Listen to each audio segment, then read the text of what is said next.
Yo, what's happening, Raider Nation? It's your boy Soda here. You know what it is. Raiders versus the world, talking about the team that the world loves to hate, your Las Vegas Raiders.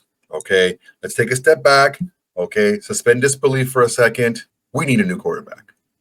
I think that's kind of like the duh moment of the week, right? Yes, we need a new quarterback. There's a couple different ways we can do it. Okay, we can go into free agency, and we talked about that. We talked about like the Sam Darnolds and Russell Wilsons and all these other guys out there that we can get. There's some positives and then there's some not so much positives about some of these guys, which is fine. You can go through the draft, and we've gone through that. Gone through some of the quarterbacks. We did some videos, right? Watched some videos on that. We took at the hierarchy. How are they ranking?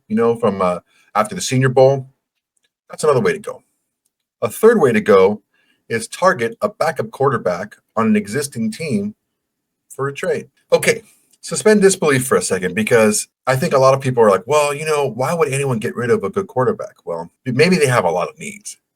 And maybe this team has a pretty solid starting quarterback, pretty young, pretty cheap. Maybe they don't need too young, too cheap quarterbacks. The team I'm talking about is the New England Patriots. And the quarterbacks I'm talking about are Drake May and Joe Milton. Obviously, Drake May being the starter, right, and like the high number 3 overall pick, is a guy that the Patriots want to keep and they want to build around, which is good. I think that's a smart move. They have a lot of holes on that team, man. The defense is not nearly as good as it has been in the past, especially the offensive line has not been as good as it has been in the past. And their weapons, they're just a bunch of skip scaps and scallywags that also rans. There's nothing really to speak about weapons-wise with the New England Patriots. They need to infuse this roster with talent. Now, they do have a ton of cap space, the most in the NFL. They have like 120 million of usable cap space. So that's without money owed and dead cap and all that stuff. 120 million. But that also means they have a lot of areas to fill. So how do you do that? How do you get quality players to fill those roles instead of having to go out and spend a ton of money on this guy and that guy and Tom, Dick, and Harry, right? Well,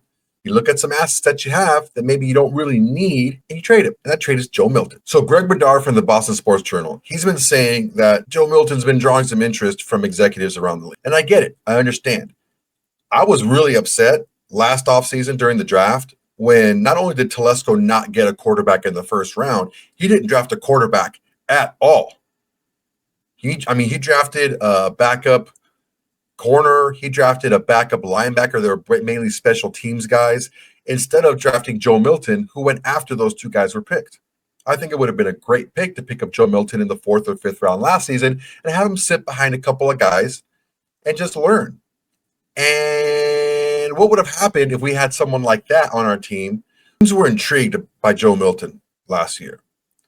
They were intrigued by just his overall arm strength, his athletic ability, his ability to make plays happen anywhere on the field, from anywhere on the field.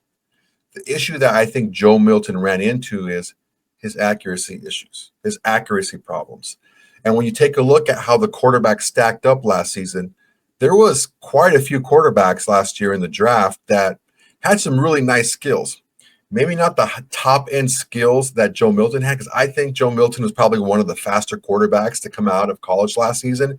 Definitely had the strongest arm coming out of last season. But the issue is the drop off in accuracy was so huge.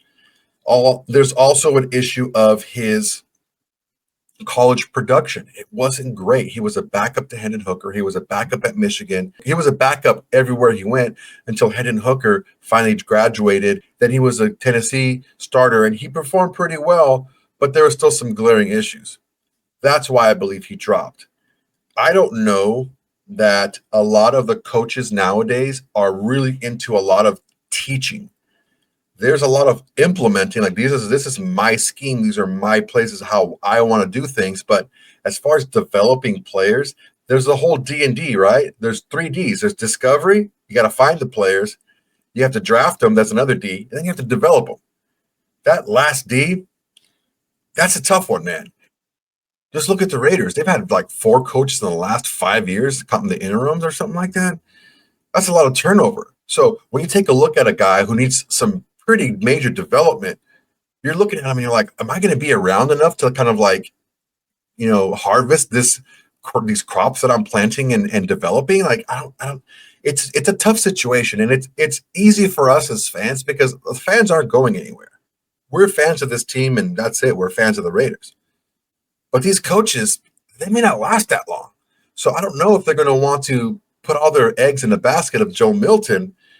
Now, can he be a developmental guy that you put behind? He would have to be a backup, because if you put Joe Milton like as a third string quarterback on practice squad or something, he's going to get plucked. He has to be your backup, which is an issue because he might have to play a lot. Okay. Or you carry three quarterbacks, which is, I don't know if you want to do that either. So what are the issues here? The first issue is, what do you think Joe Milton is as a quarterback now? And what do you think he can turn into? If you realistically think that your system and your coaching and you feel like you want to win now and you don't have the time to develop a quarterback and time to develop a quarterback to play maybe when he's not fully ready to play, but you need to get him the experience in order for him to maximize his talent, I don't think you do it. There's another one too. How do you think Joe Milton will develop? It's a tough one, man, because look, he was in college for a lot of years, and he really didn't get a lot of time to play. That's an issue all in itself. I don't know if I want to trade for a guy who found it hard to start in college. Okay, there's a lot of issues going on here, a lot of moving parts. The problem that we're seeing here is we need to understand that it's not just how you see a specific player that counts in the NFL. It's how you see a specific player as opposed to other players that are available or can be made available, and what's the cost. A third round pick, nothing to sneeze at, okay? When people were like humming and hawing and complaining about getting a third round pick for Davante Adams, look, Davante Adams was a couple of years older, 3 years older already than when we got him, and we were a little bit desperate to get rid of him because Davante kind of like spilled the beans he wanted to leave, which kind of screwed us as far as trade leverage goes. A third round pick should start on your team. Unless it's a quarterback, you're like a developmental quarterback, a third round pick should start on your team. Bottom line. Definitely the first 2 rounds. A third round should start. If not right away, within the first year, he should be a starter or pushing for starting time. So if you give a third round pickup, and we have 2 of them, which is someone, I get it, but if you're looking at the Joe Milton as a quarterback compared to who's available at the time, that could be a possibility as well. It's completely possible. We go BPA first round, BPA second round. We got a third round pick coming up, and we really like a certain guy. And a lot of the quarterbacks have already been taken. It could happen. Look what happened last year. We got caught with our pants down picking 13, and 6 quarterbacks already went before we picked. Anyone that we wanted anyway in the first round was gone. So what are we going to do? Well, it's possible that we say, look, where does Joe Milton stack up to the quarterbacks that are available right now?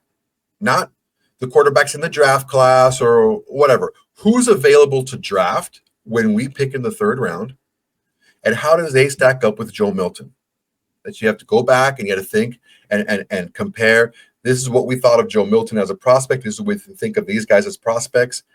What is the difference, besides a year, basically, but what is the difference of spending a draft pick on Joe Milton if you think Joe Milton is a better prospect than who's available when you pick in the third round and you need to get a quarterback? Not much. The only issue is you probably do need to have a veteran quarterback that's not named Gardner Minshew and not named Aiden O'Connell to run your system while you get Joe Milton up to speed. It's a lot. It's a lot to think about. But it's fun because you do get to kind of think into the strategy of how these you get to think and you get to get into the mind of how these executives think. Yes, you do lose a year of control with Joe Milton, and that's big and it's huge because that's going to be a year of development that he needs. And trust me, this whole coaching staff that they had in New England last year didn't do him any favors. He went out there and he balled, and he did pretty well. He's got that Milton, and most of those people can't throw a ball to like freaking Canada, okay? And Joe Milton can. So is it possible? I'd say it's very possible. Is it probable? Probably not. I really do think that above raw physical tools, I think this coaching staff wants those physical tools, but they don't have to be at the expense of the mental aspect of the game. I'm not saying Joe Milton is dumb by any means, but he does have issues reading defenses. He does have issues with his accuracy. I really do think that Tom Brady is going to look for a player that has his elite traits. Now, Tom Brady didn't have the biggest arm. Tom Brady wasn't the fastest, but Tom Brady had a quick release. He was extremely accurate, and he can read the defenses extremely well. He knew, because of tape study, he knew what the defense was doing. I think that's what we're going to look for in this year's drafts. I really don't think the Joe Milton trade is going to happen for us, at least. Maybe somebody else.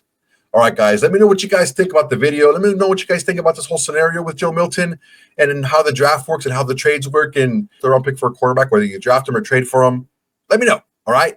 Make sure, guys, please to like, comment, subscribe, and share to all your socials. It's the bare minimum you can do to help this channel without doing absolutely anything at all. I appreciate your time, guys. Until next time, everybody. Peace. Hey, Raider Nation. Thanks for watching. There's plenty more where that came from. Go ahead and smash that like button. Drop a comment. Make sure to subscribe and share to all your socials. It's the bare minimum you can do without doing absolutely nothing.